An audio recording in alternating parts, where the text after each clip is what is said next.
Ma sœur m'a invité à dîner uniquement pour me forcer à rester dans le couloir. Les places sont réservées à la vraie famille, a-t-elle ricané, en me tendant une boîte à emporter. J'ai souri au serveur lorsque la note de 2900 € est arrivée. Et j'ai dit, je ne paie pas pour des inconnus. Ma sœur m'a forcé à manger un plat à emporter dans un couloir pendant qu'il trinquait à la promotion de mon neveu dans une suite privée. Il pensait que je n'étais qu'un distributeur automatique de billets. Mais lorsque la note de 2900 € est arrivée, j'ai prononcé 4 mots qui ont transformé leur célébration en cauchemar. Avant de continuer l'histoire d'aujourd'hui, nous avons une annonce urgente à faire. En raison de problèmes techniques, nous nous réorientons vers une autre chaîne. Veuillez vous abonner à notre nouvelle chaîne, Kin & Karma. Vous pouvez trouver le lien dans la description de la vidéo, le commentaire épinglé et l'étiquette de collaboration sur cette vidéo. Assurez-vous de changer de chaîne maintenant pour ne rien manquer. Merci pour votre soutien. Maintenant, revenons à l'histoire. La migraine était une chose vivante, une entité sourde et lancinante qui avait élu domicile derrière mon œil gauche il y a 3 jours et refusait de signer un bail. J'étais allongé dans le noir, une compresse froide pressée contre mon front, le silence de mon appartement seulement rompu par le bourdonnement du purificateur d'air. Le trimestre avait été brutal au cabinet. En tant que consultante senior en stratégie, l'épuisement professionnel n'était pas un diagnostic. C'était juste un mardi. J'avais passé les 6 dernières semaines à vivre avec une valise comme seule maison, voyageant entre New York et Londres, restructurant un géant de la technologie en faillite qui ne voulait pas être sauvé. Mon téléphone a vibré sur la table de nuit.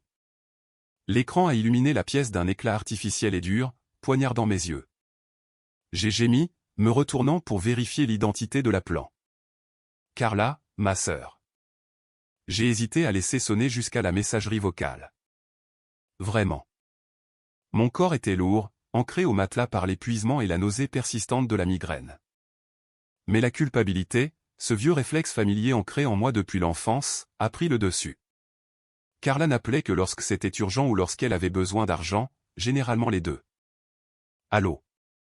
Ma voix était rauque, sèche et faible. Mia, enfin. La voix de Carla était aiguë, frénétique et beaucoup trop forte pour mon état actuel. J'ai essayé de te joindre tout l'après-midi.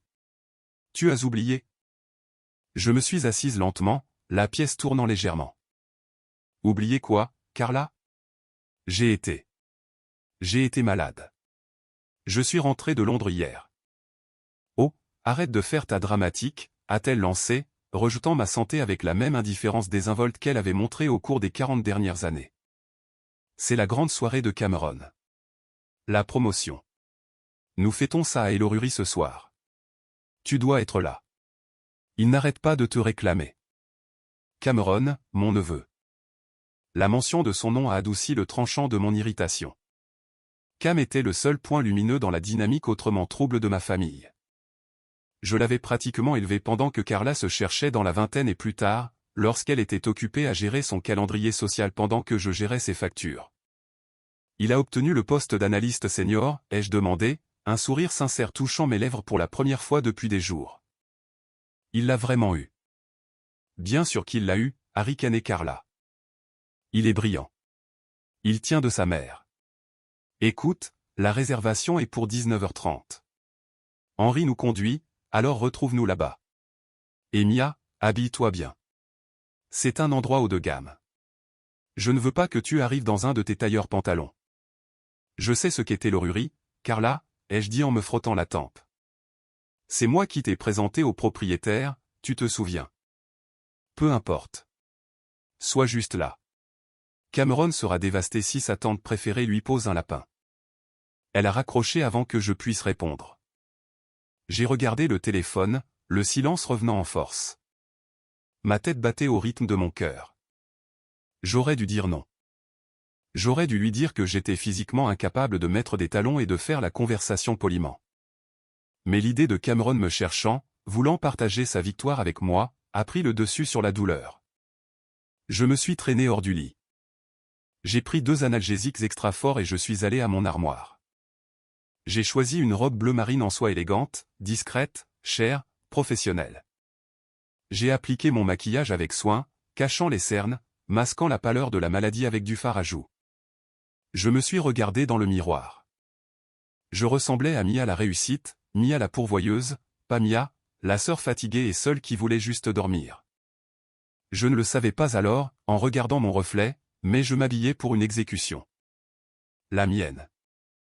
La douleur physique dans ma tête n'était rien comparée à ce qui m'attendait dans ce restaurant.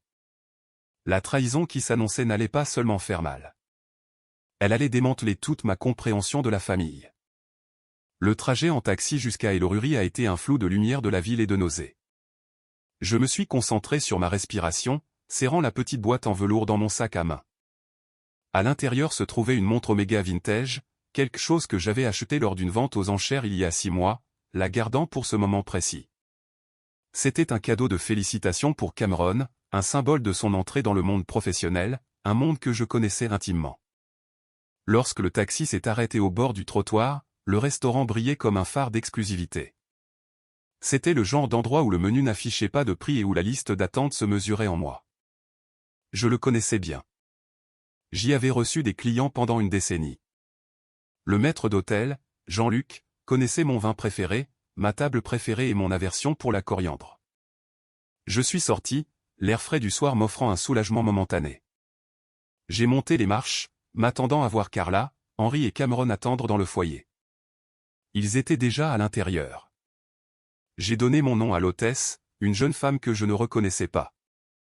Mia, je rejoins la réservation de Carla. Ah, oui, dit-elle, son sourire crispé, presque apitoyé. Ils sont déjà installés dans le salon hors privé. Veuillez me suivre. Nous avons traversé la salle à manger principale. J'ai salué de la tête quelques visages familiers, un gestionnaire de fonds spéculatifs pour qui j'avais fait du conseil, un PDG de la technologie que je connaissais d'un placement au conseil d'administration.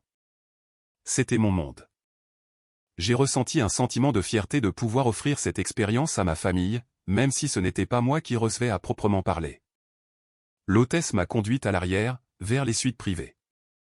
Mais au lieu d'ouvrir les lourdes portes en chêne du salon or, elle s'est arrêtée juste devant, dans une petite alcôve du couloir ornée d'un banc décoratif et d'une grande fougère en peau. La porte du salon or était légèrement entr'ouverte. Je pouvais entendre des rires, le tintement des verres, la voix forte et bruyante d'Henri racontant une histoire de golf. « Madame, dit doucement l'hôtesse. » Je me suis tourné vers elle. « Oui. » « On entre ?» Avant qu'elle ne puisse répondre, la porte s'est ouverte en grand. Carla est sortie. Elle était impeccable dans une robe pourpre que j'ai reconnue. Je l'avais payée à Noël dernier. Ses cheveux étaient parfaitement coiffés, ses bijoux scintillant sous les appliques lumineuses. « Mia, tu es venue » a-t-elle dit. Mais elle n'a pas bougé pour me prendre dans ses bras. Elle se tenait dans l'embrasure de la porte, bloquant efficacement l'entrée. Heureuse pour Cameron, ai-je dit en m'avançant. On y va. Carla n'a pas bougé. Elle a levé une main, ses ongles manucurés attrapant la lumière. En fait, c'est ça le problème. Nous avons eu un petit souci avec le plan de table. J'ai froncé les sourcils, le mal de tête reprenant de plus belle. Qu'est-ce que tu veux dire? C'est un salon privé, Carla. Il y a 12 places là-dedans. Nous ne sommes que 4. Eh bien, oui, a dit Carla, sa voix baissant pour prendre ce ton condescendant qu'elle utilisait pour expliquer des concepts simples à ce qu'elle considérait comme des gens simples. Mais nous avons invité les Holden et les Miller. Tu sais, des gens qui peuvent vraiment aider Cameron avec son réseau, des gens importants. J'ai cligné des yeux. Les Holden et les Miller étaient mes voisins. Je les avais présentés à Carla il y a des années. D'accord, alors ajoute une autre chaise. C'est une grande table. Carla a soupiré. Une expiration d'air dramatique qui signifiait que je devenais difficile. Elle a tendu la main derrière elle dans la pièce et a pris quelque chose sur une table d'appoint. C'était une boîte à emporter en polystyrène blanc. Elle me l'a tendue. Écoute, Mia, c'est juste bondé. Et pour être honnête, l'ambiance est très jeune, professionnelle et pleine d'énergie. Toi, eh bien, tu as l'air épuisée, comme si tu étais contagieuse. Elle a plissé le nez. Nous ne voulions pas que tu plombes l'ambiance. J'ai regardé la boîte. J'ai regardé son visage. Carla, tu plaisantes. Je t'ai commandé le bar, a-t-elle dit, forçant la boîte dans mes mains.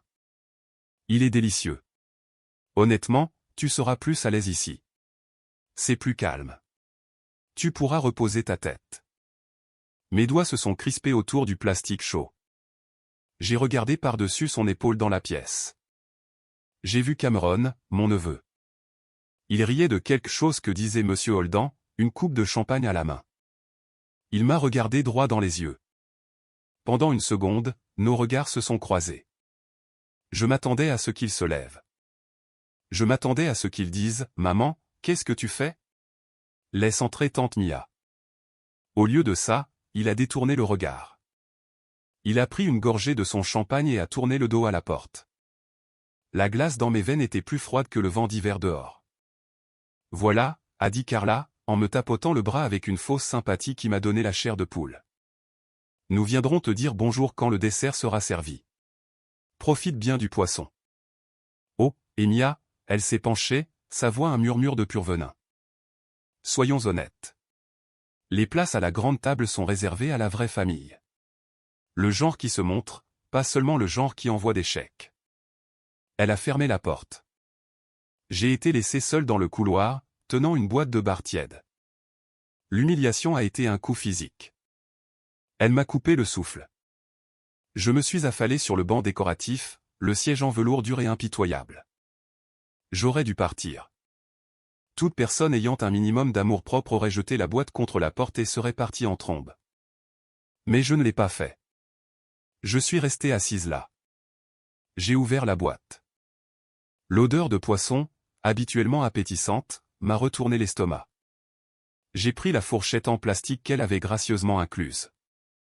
Je suis resté assise là parce que j'étais en état de choc. Je suis resté assise là parce que mon cerveau ne pouvait pas traiter la cruauté. Mais surtout, je suis resté assise là parce qu'une clarté froide et dure commençait à percer la migraine. Carla pensait que c'était une démonstration de force. Elle pensait m'avoir remise à ma place. La tante vieille fille excentrique, utile pour l'argent mais embarrassante en public. Elle pensait détenir toutes les cartes parce qu'elle était la mère et que j'étais juste la visiteuse. Mais elle avait oublié une chose cruciale. Elle avait oublié qui avait signé le contrat d'adhésion à ce club. Elle avait oublié que dans l'écosystème des Loruries, elle n'était pas le prédateur. Elle était le plancton. Alors que j'étais assis sur ce banc, écoutant le rugissement étouffé de la célébration que je payais mais à laquelle je n'assistais pas, les souvenirs ont afflué. Ce n'était pas la nostalgie chaleureuse et floue d'un film de Noël. C'étaient des reçus détaillés de ma vie. Je me suis souvenu d'avoir 24 ans, fraîchement sorti de l'école de commerce, mangeant des nouilles instantanées pour le dîner pour pouvoir envoyer de l'argent à Carla pour son loyer parce que sa carrière de mannequin ne décollait pas.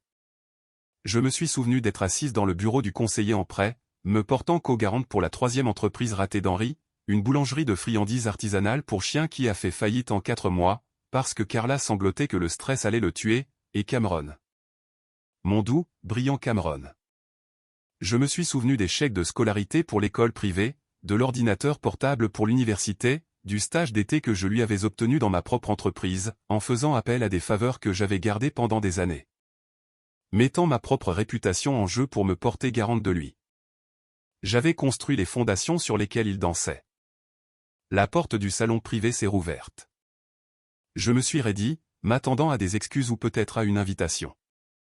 C'était Henri, mon beau-frère. Il est sorti en titubant, le visage rouge de scotch cher. Il m'a vu assise sur le banc, la boîte à emporter non ouverte sur mes genoux. Il n'avait pas l'air honteux. Il avait l'air amusé. « Et, Mia ?» a-t-il baragouiné, s'appuyant contre le mur pour se soutenir. « La bouffe est bonne. Le bar ici est de première qualité. » Première qualité. C'était un homme mou, Henri. Des mains molles, une colonne vertébrale molle, une morale molle. Il n'avait jamais travaillé dur un seul jour de sa vie, flottant d'un de mes sauvetages financiers au suivant, toujours avec un sourire et une vague promesse de te rembourser la prochaine fois. « C'est bon, Henri ?» ai-je dit, ma voix stable, ne trahissant rien de la rage qui bouillait sous ma peau. « Bien, bien », a-t-il hoché la tête en ajustant sa cravate. « Et, pendant que je te tiens, » Carla disait, « tu sais, avec la promotion et tout, Cameron va avoir besoin d'un plus grand appartement plus près de la ville. On a vu ce condo à Tribeca, style loft, très chic. On pensait peut-être comme une prime de signature de sa tante préférée. » Il a fait un clin d'œil. Il a vraiment fait un clin d'œil. Je l'ai regardé. Cet homme qui portait un costume que je savais pertinemment lui avoir acheté pour son anniversaire il y a 3 ans. Il me demandait un demi-million d'euros pendant que j'étais assise dans le couloir comme une servante. Tribeca, c'est cher, Henri, ai-je dit sèchement. Un investissement, Mia. C'est un investissement, a-t-il agité la main d'un air dédaigneux. Quoi qu'il en soit, pense-y. Ne reste pas toute seule dans ton coin. Il a ri de sa propre blague et s'est glissé de nouveau dans la pièce. L'audace était à couper le souffle. C'était presque impressionnant dans son manque total de conscience de soi. J'ai alors réalisé que ce n'était pas seulement une question de ce soir. C'était la dynamique. C'était l'écosystème dans lequel ils avaient prospéré. J'étais la ressource. J'étais la mine qu'ils exploitaient pour l'or. Et quand j'étais vide ou gênante, j'étais barricadée et laissée dehors. Carla n'était pas seulement ma sœur. Elle était un parasite dans de la soie. Sa profession était mondaine, mais son vrai travail était de me gérer. Elle me gardait assez proche pour en extraire de la valeur, mais assez distante pour maintenir sa supériorité. Elle jalousait mon succès tout en dévorant ses fruits. Elle détestait que ce soit moi qui ai le pouvoir. Alors elle exerçait le seul pouvoir qu'elle avait. L'exclusion sociale, la manipulation émotionnelle et Cameron. Il était le produit de leur usine. Il avait bien appris. J'ai regardé la boîte à emporter. J'ai fermé le couvercle.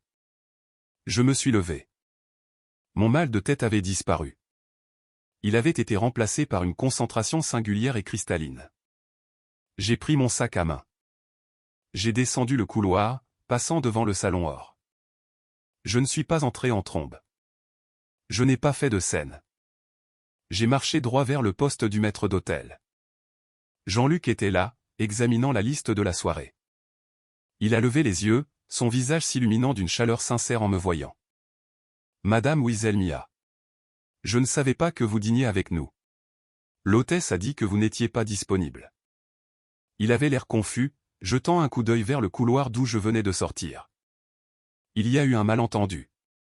Jean-Luc, ai-je dit en m'appuyant contre le pupitre. J'ai souri. Ce n'était pas un gentil sourire. Ma famille est dans le salon or. Il semble passer un moment merveilleux. En effet, a noté Jean-Luc, en baissant la voix. Ils ont commandé de manière assez agressive. Le Krug Vintage, le Wagyu, le service de caviar. Bien sûr qu'ils l'ont fait, ai-je dit doucement. Dois-je leur faire mettre une place pour vous? Nous pouvons apporter une chaise supplémentaire immédiatement. Non, ai-je dit. En fait, je pars. Je ne me sens pas bien. Oh, j'en suis vraiment désolé. Dois-je appeler votre voiture? Dans un instant. J'ai marqué une pause, regardant Jean-Luc dans les yeux. Jean-Luc, vous savez comment habituellement, lorsque ma sœur dîne ici, vous débitez simplement ma carte enregistrée, la Amex noire. Mais bien sûr, Madame Wiesel, c'est une instruction permanente, le compte familial. Oui, ai-je dit. J'ai pris une profonde inspiration. À ce sujet. La conversation avec Jean-Luc a été rapide, chirurgicale et silencieuse. C'était un professionnel. Il comprenait la discrétion. Il comprenait aussi la différence entre un client estimé et un profiteur. J'annule l'instruction permanente. Jean-Luc, ai-je dit, ma voix basse mais ferme. Avec effet immédiat, pour ce soir et pour toutes les visites futures. Jean-Luc a cligné des yeux, son stylo planant au-dessus du registre. Êtes-vous certaine, Madame Wiesel? La note, elle est déjà substantielle. J'en suis certaine, ai-je répondu. La carte enregistrée n'est pas autorisée pour cette table. Ce soir, ils paient pour eux-mêmes. Il m'a regardé, m'a vraiment regardé pendant un long moment. Il a vu la fatigue dans mes yeux, le léger tremblement de ma main que je luttais pour contrôler. Il a hoché la tête une fois, un mouvement sec et décisif. Compris. Je vais retirer l'autorisation.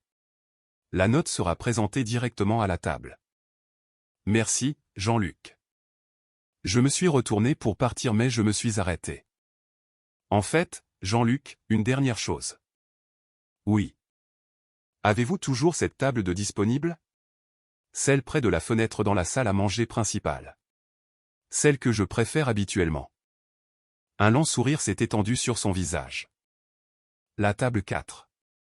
Elle est toujours disponible pour vous, Madame Wiesel. Excellent, ai-je dit, en lui tendant la boîte à emporter que Carla m'avait fourrée dans les mains. Veuillez vous débarrasser de ceci. Je vais dîner ici ce soir. Je ne suis pas parti. Je ne suis pas rentré chez moi pour soigner ma migraine. Au lieu de cela, je suis retourné dans la salle à manger principale, la tête haute, et j'ai pris ma place à la meilleure table de la maison. J'ai commandé un verre de Sancerre et la bisque de homard. Je me suis assise là, bien en vue du couloir menant aux suites privées, et j'ai attendu. Pendant que je mangeais, j'ai sorti mon téléphone. Le mal de tête avait disparu, remplacé par une clarté froide et calculatrice. J'ai ouvert mon application bancaire. J'ai ouvert mes courriels. J'ai commencé à creuser. J'avais été si occupé par le travail, si confiante en ma famille, que j'avais laissé les choses glisser. J'avais laissé Carla gérer certaines des dépenses familiales partagées. J'avais laissé Henri emprunter la carte de l'entreprise pour les urgences. J'ai parcouru les relevés. Les frais d'urgence étaient stupéfiants. Un voyage d'affaires à Miami qui coïncidait parfaitement avec Arbazel. Des fournitures de bureau qui provenaient clairement d'un magasin d'électronique haut de gamme. Et puis le clou du spectacle, un virement mensuel récurrent de mon compte à une société de conseil SARL que je ne reconnaissais pas. J'ai fait une recherche rapide sur le nom de la SARL. Elle était enregistrée à une adresse résidentielle, l'adresse de Carla. Il ne se servait pas seulement de moi pour les dîners. Il me détournait des fonds. Mon sang s'est glacé. Ce n'était pas seulement un comportement familial ingrat. C'était du vol. Un vol systématique et délibéré. J'ai envoyé un message à mon avocate, Sarah. Il était tard, mais elle était toujours debout. Moi, besoin d'un audit sur le trust familial et le compte joint avec Carla immédiatement. Suspecte des retraits non autorisés. Sarah, je m'en occupe. Tout va bien? Moi, non, mais ça va devenir intéressant. J'ai siroté mon vin, en regardant la porte du salon or. J'ai vu des serveurs entrer et sortir, portant des plateaux de plats décadents. J'ai vu le sommelier apporter une autre bouteille de champagne vintage. Ils se régalaient comme des rois, inconscients de l'épée suspendue au-dessus de leur tête. J'ai alors réalisé que j'avais été aveugle. J'avais pensé que ma générosité achetait la loyauté. Je pensais que mon succès les élevait, mais tout ce que cela avait fait, c'était de permettre leur sentiment de dû et d'alimenter leur ressentiment. Ils ne m'aimaient pas. Ils aimaient mon portefeuille. Et ce soir, le portefeuille était fermé. 1 heure plus tard, la porte du salon or s'est ouverte en grand. La fête se déplaçait. Carla menait la marche, riant bruyamment, son bras enlacé avec celui de Madame Holdan. Henri suivait, l'air rougeaud et bruyant, tapant dans le dos de Monsieur Miller. Cameron était au milieu, ayant l'air en tout point du jeune professionnel à succès, se prélassant dans l'attention. Il se dirigeait vers la sortie. Il ne m'avait même pas cherché. Il supposait que j'avais mangé mon poisson froid dans le couloir et que j'étais rentré chez moi comme un bon petit paillasson. Mais leur chemin vers la porte les a fait passer juste devant ma table. Je n'ai pas levé les yeux. J'ai continué à savourer mon expresso, en faisant défiler mon téléphone. C'est Cameron qui m'a vu le premier. Il s'est arrêté net. Tante Mia. Le groupe s'est immobilisé. Carla s'est retournée, ses yeux s'écarquillant de surprise. Pendant une seconde, elle a eu l'air confuse, puis son expression s'est durcie en agacement. Mia, qu'est-ce que tu fais ici, a-t-elle sifflé, s'éloignant des Holdan pour me confronter. Je pensais que tu étais parti. Tu as dit que tu étais malade. Je me suis senti mieux, ai-je dit calmement, en posant ma tasse. La bisque ici est excellente, bien meilleure que le bar tiède dans un couloir. Les Holdan et les Miller semblaient mal à l'aise. Ils sentaient la tension, le courant sous-jacent d'hostilité que Carla essayait désespérément de masquer avec un sourire crispé. Eh bien, a dit Carla, la voix tendue. Nous partons justement. Merveilleuse soirée. Cameron est si heureux. Tu nous as manqué là-dedans. Vraiment. Vraiment, ai-je demandé en haussant un sourcil. Parce que j'étais juste là. Tu aurais pu faire un signe. Ne sois pas comme ça, a interjeté Henri, sa voix légèrement pâteuse. Allez, Mia. Ne fais pas de scène. C'est la soirée de Cameron. Je ne fais pas de scène, Henry, ai-je dit. Je finis juste mon dîner. Contrairement à certaines personnes, je paie mes repas. Les yeux de Carla se sont rétrécis. Qu'est-ce que ça veut dire? Nous sommes une famille. Nous partageons. Est-ce le cas, ai-je demandé. Parce que plus tôt, tu m'as dit que les places à la grande table sont réservées à la vraie famille, celle qui se montre. Eh bien, je me suis montré, Carla, et on m'a montré la porte. C'était une blague, a-t-elle ri, d'un son strident et nerveux. Oh, Mia, tu n'as aucun sens de l'humour. Tu es toujours si sérieuse. C'est pour ça que tu es seule. L'insulte est restée en suspens dans l'air, tranchante et cruelle. Les Holdans ont regardé leurs chaussures. Peut-être, ai-je dit doucement. Ou peut-être que je suis seul parce que j'ai passé ma vie entouré de gens qui ne me voient que comme un compte en banque. Tu es ivre, a lancé Carla. Henry, va chercher la voiture. Nous partons. Elle s'est retournée pour partir, me congédiant comme elle le faisait toujours. Mais avant qu'elle ne puisse faire un pas, Jean-Luc est apparu. Il n'était pas seul. Il avait 2 autres serveurs avec lui, et il tenait un porte-documents en cuir à la main. Il s'est placé directement sur leur chemin. « Excusez-moi, madame, a dit Jean-Luc, sa voix polie mais ferme. Il y a la question de la note. » Carla a agité la main d'un air dédaigneux. « Mettez-la simplement sur le compte habituel. Le compte de ma sœur. Elle est juste là. » Elle m'a pointé du doigt. Jean-Luc ne m'a pas regardé. Il a regardé droit vers Carla. Je crains que ce ne soit pas possible. Madame, la titulaire du compte a spécifiquement refusé l'autorisation pour ce groupe. Le silence qui a suivi était absolu. Le bruit de fond du restaurant semblait s'évanouir. Carla s'est figée. Sa main est retombée le long de son corps. Elle a regardé Jean-Luc. Puis lentement, de manière terrifiante, elle s'est tournée pour me regarder. « Quoi » a-t-elle murmuré. « Tu l'as entendu » ai-je dit, en prenant une gorgée d'eau. J'ai refusé l'autorisation. Tu ne peux pas faire ça, a-t-elle balbutié. Son visage perdait rapidement sa couleur.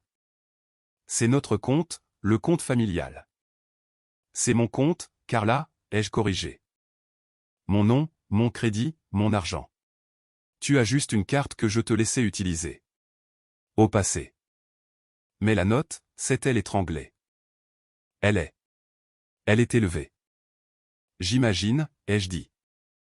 Le Krug Vintage n'est pas donné. Étage 12 personnes, ça chiffre. Henry s'est avancé, son visage passant du rouge au pâle. Mia, allez. Ce n'est pas drôle. Dis-lui juste que c'est bon. On n'a pas.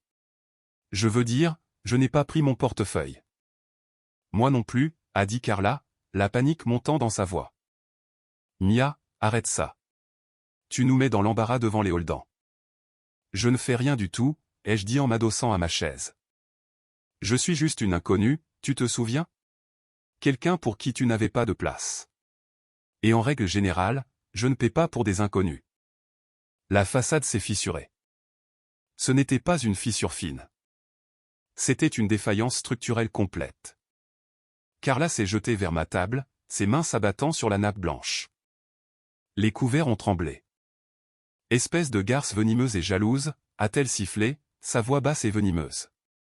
Tu fais ça exprès. Tu essaies de gâcher la soirée de Cameron parce que tu es malheureuse. Ce n'est pas moi qui ai commandé 3 bouteilles de cristal avec une carte qui n'était pas la mienne, ai-je rétorqué, sans sourciller. Tu dois la payer, a-t-elle crié, ne se souciant plus des spectateurs. Nous n'avons pas ce genre d'argent. Tu sais que nous n'en avons pas. Alors pourquoi l'as-tu commandé, ai-je demandé simplement. Parce que tu paies toujours, a-t-elle hurlé. C'est ton travail. C'est tout ce à quoi tu sers. Tu n'as pas d'enfant. Tu n'as pas de mari. Tu as juste de l'argent. Qu'est-ce que tu vas en faire d'autre? Les mots sont restés en suspens, les nus. Elle avait dit tout haut la partie qu'on pense tout bas. Elle avait confirmé tout ce que j'avais suspecté, tout ce que j'avais craint. Pour elle, je n'étais pas une sœur. J'étais un service public. Derrière elle, j'ai vu Cameron. Il avait l'air horrifié. Il regardait sa mère comme s'il la voyait pour la première fois. Le masque de la matriarche aimante et à succès était tombé, révélant la femme avide et désespérée en dessous. « Maman » a dit Cameron, sa voix calme. « Arrête. »« Tais-toi, Cameron » a-t-elle lancé en se retournant brusquement. « Elle essaie de nous humilier. Elle essaie de détruire ton avenir. »« Non, Carla » ai-je dit en me levant. « J'essaie de sauver le mien. » J'ai sorti mon téléphone et pendant que nous discutons de finances, ai-je dit, ma voix projetant clairement vers le groupe, parlons de la SARL de conseil que tu as créée, Carla, celle qui facture 5 000 € par mois à mon compte depuis 2 ans. Carla est devenue blanche. Même ses lèvres ont perdu leur couleur. Elle avait l'air sur le point de s'évanouir. Je ne sais pas de quoi tu parles, a-t-elle balbutié. Je pense que si, ai-je dit. Je pense que toi et Henri avez siphonné de l'argent de moi pour financer votre style de vie, les voyages, les vêtements, cette mascarade. J'ai fait un geste vers le restaurant. Henri avait l'air sur le point d'être malade. Il a commencé à reculer, marmonnant quelque chose sur le besoin d'air. C'est du détournement de fonds, Carla, ai-je dit. C'est de la fraude, et j'ai les relevés bancaires juste ici.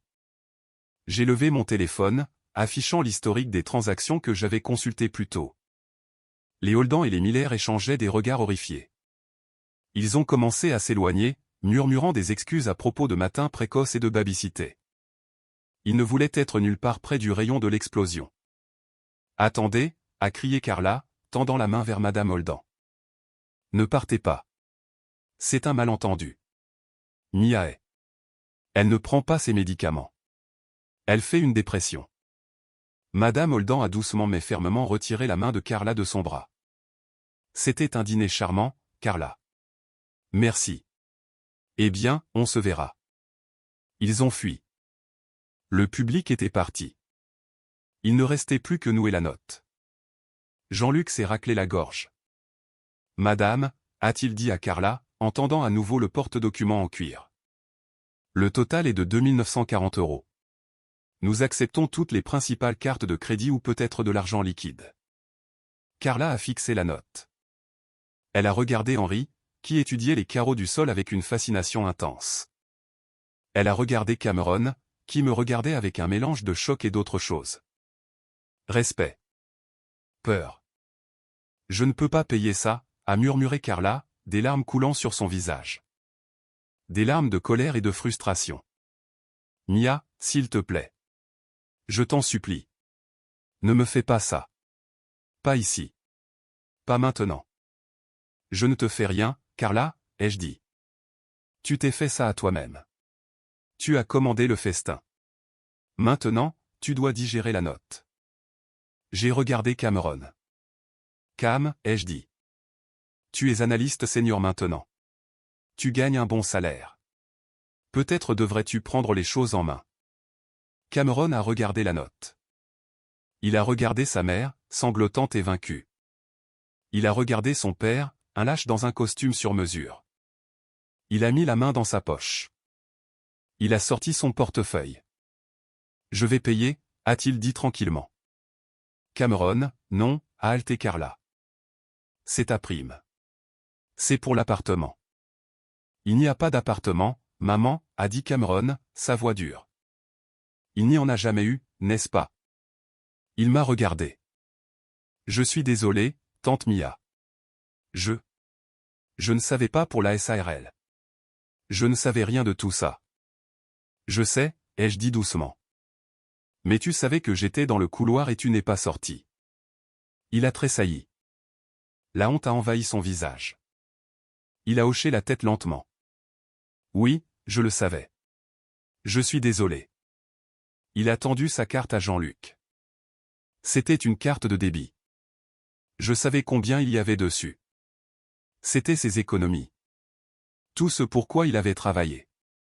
Jean-Luc a pris la carte. Il m'a regardé. Je lui ai fait un petit signe de tête imperceptible. Il a passé la carte. La machine a émis un son. Approuvé. Cameron a pris le reçu. Il n'a pas regardé ses parents. Il s'est approché de moi. Joyeuse promotion, ai-je dit, en lui tendant la boîte en velours de mon sac. Je t'ai acheté ça. Avant tout ça. Il a pris la boîte. Il l'a ouverte. L'Omega Vintage brillait sous les lumières du restaurant. Tante Mia, je ne peux pas accepter ça. Prends-la, ai-je dit. Considère ça comme un rappel. Le temps est précieux, Cameron. Ne le gaspille pas avec des gens qui ne t'apprécient pas, même s'ils font partie de ta famille.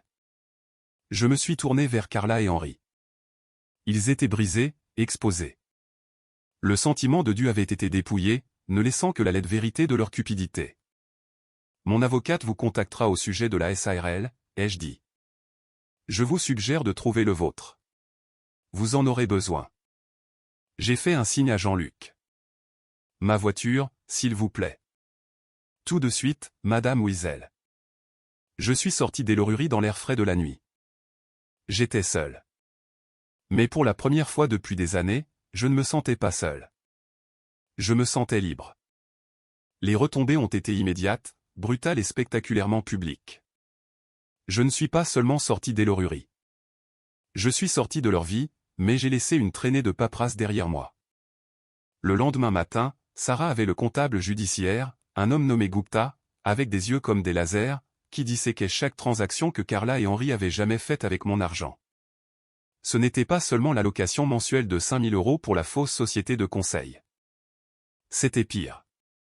Il y avait des retraits d'un compte joint que j'avais ouvert pour les urgences. Carla avait prétendu que c'était pour des frais médicaux pour une condition inexistante. Il y avait des frais de carte de crédit pour des vacances de luxe qu'ils avaient juré être des voyages d'affaires. Il y avait même des virements d'un fonds universitaire que j'avais commencé pour Cameron, vidé pour payer les dettes de jeu d'Henry. Le total s'élevait à près d'1/4 million d'euros sur 5 ans. J'étais assise dans le bureau de Sarah, regardant la feuille de calcul. Les chiffres étaient en noir et blanc, mais ils ressemblaient à des bleus. Nous avons assez pour une inculpation pénale, a dit Sarah, la voix sombre. Fraude, détournement de fonds, vol qualifié. Nous pouvons aller à la police aujourd'hui.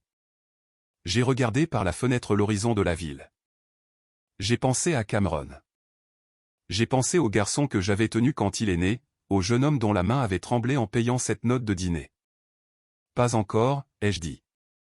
D'abord, nous avons une réunion de famille. Je l'ai convoqué pour le brunch du dimanche.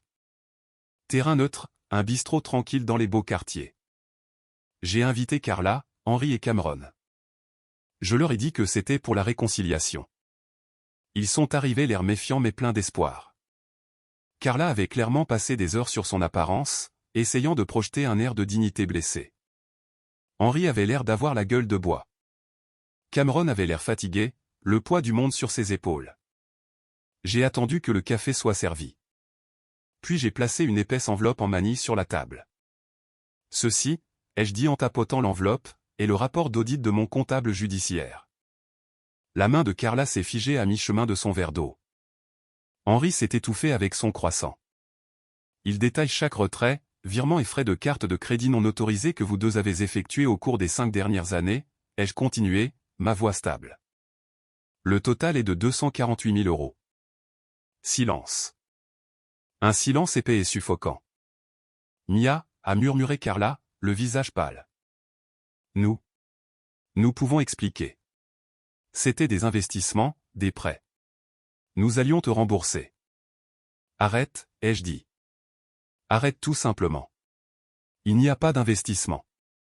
Il n'y a pas de société de conseil. Il n'y a que du vol. J'ai regardé Cameron. Il fixait l'enveloppe, la mâchoire serrée. Étais-tu au courant pour le fonds universitaire, Cameron, ai-je demandé doucement. Il a levé les yeux, ses yeux écarquillés. Quoi? Le fonds que j'ai commencé pour toi quand tu avais 10 ans. Il y avait 50 000 € dedans. Il a disparu. Carla a laissé échapper un petit sanglot étranglé. Nous devions le faire. Henry, il avait des ennuis. Nous ne voulions pas que tu t'inquiètes. Alors, vous avez volé votre fils, ai-je demandé. Cameron s'est levé. Sa chaise a raclé bruyamment contre le sol. Il a regardé ses parents avec un mélange d'horreur et de dégoût que je n'oublierai jamais. C'est vrai, a-t-il exigé. Vous avez pris mon argent pour l'université. Henri fixait son assiette. Carla s'est couvert le visage de ses mains. Répondez-moi, a crié Cameron, en frappant la table de sa main. Oui, a gémi Carla. Mais nous l'avons fait pour la famille. Nous l'avons fait pour pouvoir garder la maison, pour pouvoir tout te donner. Vous ne m'avez rien donné, a crié Cameron. C'est tante Mia qui l'a fait. Elle a payé l'école. Elle m'a trouvé le stage.